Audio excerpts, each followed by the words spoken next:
¿Cuándo descubriste que ser útil era más seguro que ser usted mismo? Nadie se lo dijo abiertamente. Fue su propio sistema nervioso quien trazó el mapa. Cuando era servicial, considerado, generoso, la gente permanecía. El mundo parecía más estable entonces, la habitación más cálida. Había ganado un lugar en ella.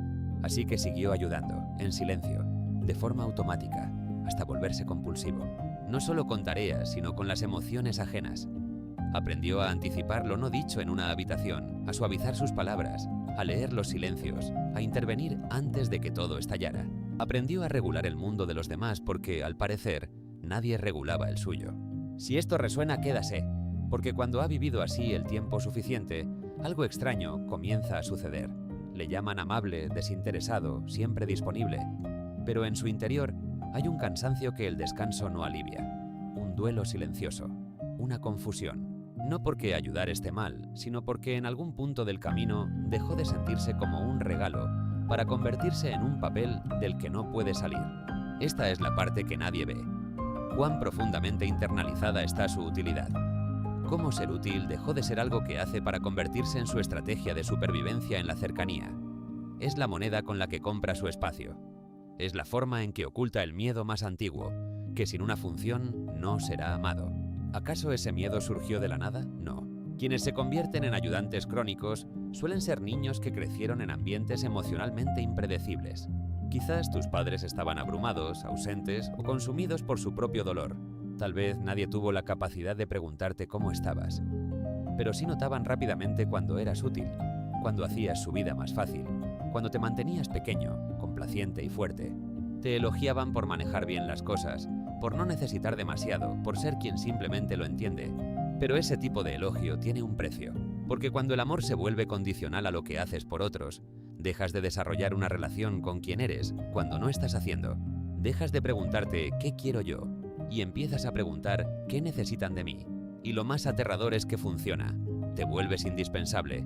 Te conviertes en la persona a la que acuden en crisis, en quien confían, en quien se apoyan, pero rara vez en quien se preguntan. Rara vez en quien se contactan sin un motivo, rara vez en quien tiene permiso para desmoronarse.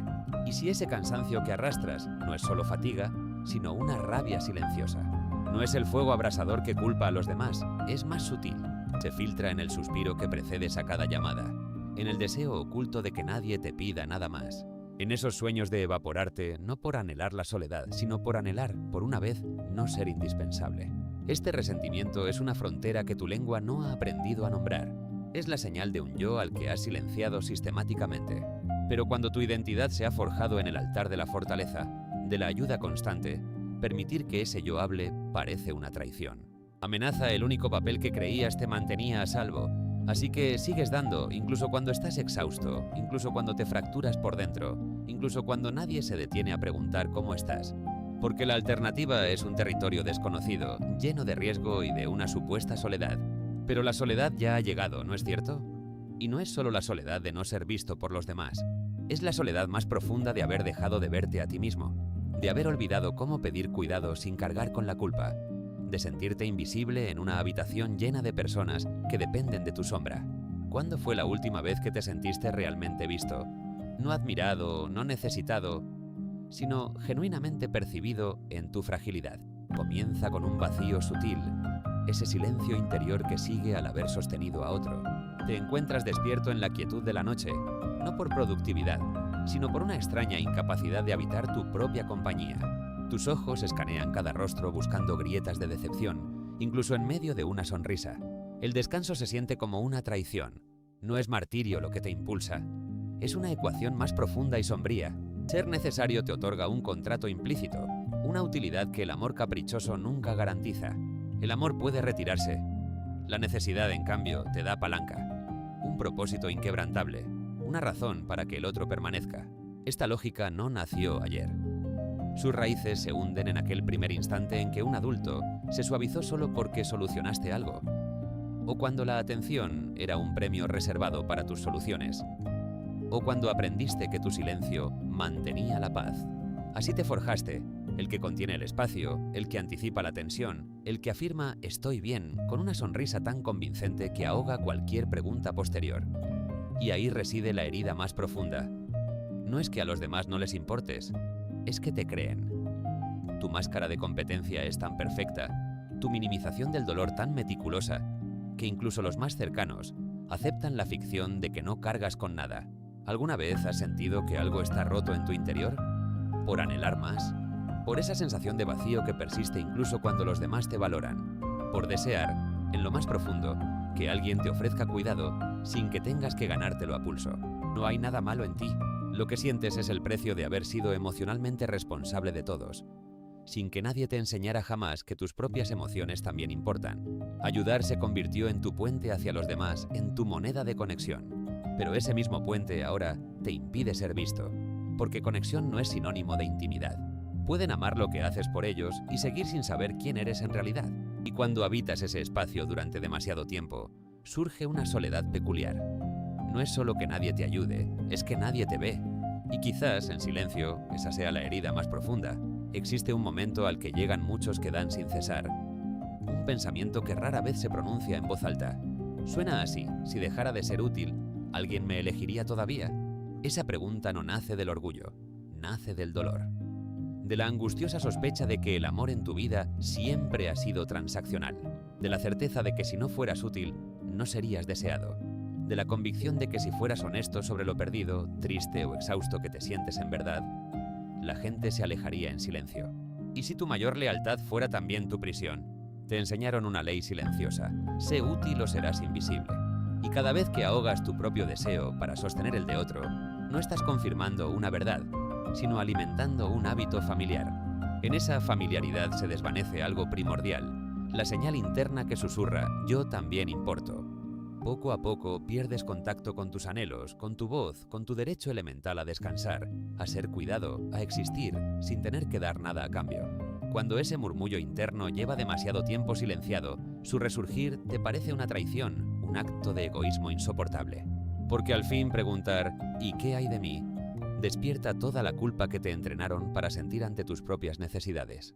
Así que saboteas tu propio descanso, rechazas la ayuda que te tienden, te inquietas cuando la atención se posa en ti. Pero en las profundidades, algo más oscuro y más verdadero se agita. Una voz tenue que no exige hazañas. Solo pide ser contemplada, no por lo que haces, sino por lo que eres. Precisamente cuando no estás siendo útil para nadie. ¿Escuchas ese susurro en los momentos más silenciosos? No en las crisis, sino cuando alguien extiende una mano y tú automáticamente respondes: yo puedo. Cuando un amigo busca tu verdad y tú desvías la conversación con una broma ligera. Cuando la noche cae y una pesadez antigua se instala en tu pecho. Una tristeza sin nombre pero familiar, como un huésped que lleva años habitando en tu sombra. Esa melancolía no es nueva, es el eco acumulado de todas las partes de ti que fueron ignoradas. Mientras te dedicabas a ser el pilar de los demás, es el archivo pendiente de un cansancio nunca admitido. Es el yo que aprendió, con precisión brutal, que el amor era un premio condicional. Se ganaba siendo útil. Y ahora, esa versión de ti ya no sabe existir de otra manera. Y sin embargo, en algún lugar profundo, una pregunta comienza a fermentar. No es estridente, no es una exigencia. Es una persistente grieta en el muro. ¿Y si paro? ¿Y si dejo de intentar sostenerlo todo? ¿Y si me permito ser ordinario? ¿Y si no acudo en el instante en que alguien pronuncia mi nombre? No por rencor, sino por un acto radical de respeto hacia mí mismo. ¿Y si tu mayor fortaleza se ha convertido en tu más profunda prisión? Lo que una vez te mantuvo vinculado, ahora te mantiene a distancia. Los mismos instintos que te protegieron, ahora te impiden ser conocido. Y cuanto más automático se vuelve, más difícil es reconocerlo como un patrón, porque la gente te agradece por ello, te elogia por ello, se apoya en ti. Y siempre te han dicho que eso es conexión, pero la conexión real exige algo más profundo, exige reciprocidad, mutualidad, el coraje de estar con alguien, no solo para alguien. Y quizás de ahí surge ese anhelo, no de menos personas, sino de una cercanía auténtica, de alguien que no solo vea tu fortaleza, sino que vea a través de ella. Alguien que note cuando estás resbalando, incluso cuando dices que estás bien. Alguien que se quede, incluso cuando no eres útil. Pero he aquí la paradoja. Para que alguien vea esa versión de ti, debes estar dispuesto a mostrarla. Y esa es la parte que no te enseñaron. ¿Qué sucede cuando tu mayor entrega se convierte en tu propia desaparición? No es amargura lo que sientes. Es el luto silencioso por haberte vaciado para llenar a otros. Es el duelo de haberte convertido en un refugio para todos, menos para ti mismo, de haber intercambiado tu esencia por una utilidad relacional. Y este duelo no estalla, no reclama con violencia, se arrastra en susurros, se instala en los espacios que dejas vacíos cada vez que pospones tu propio nombre, hasta que la pregunta emerge desde las sombras. ¿Me aman a mí o solo aman lo que hago por ellos? Y bajo esa duda, una más profunda y desgarradora, ¿recuerdo acaso cómo se siente ser amado, sin condiciones, sin tener que merecerlo en cada respiro? ¿Quién eres cuando dejas de actuar? No es una pregunta fácil, es una bomba de relojería que desmantela tu armadura. Cuando tu refugio ha sido el auxilio ajeno, detenerte no es un simple descanso, es un desgarro en tu identidad. No temes solo defraudar, temes desvanecerte porque tu existencia se ha medido por tu utilidad. Ser necesario te ha hecho sentir real, sí, pero ahora la duda emerge, lenta, implacable. ¿Qué queda de mí cuando me aquieto? No para siempre, no de forma radical. Solo el tiempo justo para escuchar el eco de tu propia voz, para atisbar si hay algo bajo el disfraz del Salvador. Y entonces, susurrarte con una ternura que te desconcierta. ¿Y si sigo valiendo incluso cuando no rescato a nadie? ¿Y si merezco amor, cuidado, mirada? ¿Solo por el hecho de respirar? ¿Qué sucede cuando el pilar se resquebraja? Has sido la fortaleza durante tanto tiempo que olvidaste una verdad brutal. El amor genuino no es un premio por tu utilidad. No llega por lo que resuelves, sino a pesar de tu desmoronamiento. La cura comienza aquí, en este instante de fractura, cuando dejas de arreglar vidas ajenas y te permites recordar. Recordar la sensación de ser sostenido, aunque al principio las únicas manos que te alcen sean las tuyas. No confundas esto con egoísmo. Es un acto de reparación profunda. Es desaprender la creencia de que tu valor depende del desempeño y volver a habitar tu cuerpo, como un refugio, no como una herramienta. Así sana el eterno ayudante, dejando de ser indispensable, para volverse por fin humano. Y si el precio de tu autenticidad es la soledad, ese temor no es una sombra abstracta, sino un eco de experiencias ya vividas. Has probado el sabor amargo de establecer un límite y recibir como respuesta el silencio helado. Has pronunciado un "no puedo ahora" y has visto cómo una figura se alejaba, no con un portazo, sino con el vacío sordo de la indiferencia. Esa herida no surge de la expectativa, sino de la confirmación. Te duele porque verifica una verdad que tu alma siempre sospechó. Ciertos afectos solo florecen en el terreno de tu utilidad. Algunas personas no te aman a ti, aman la función que cumples. Te quieren mientras seas el pilar, el confidente inagotable, el que siempre da. Pero ¿qué sucede cuando ese manantial se agota? Cuando tú, por fin, necesitas beber. ¿Y qué haces entonces? Te repliegas.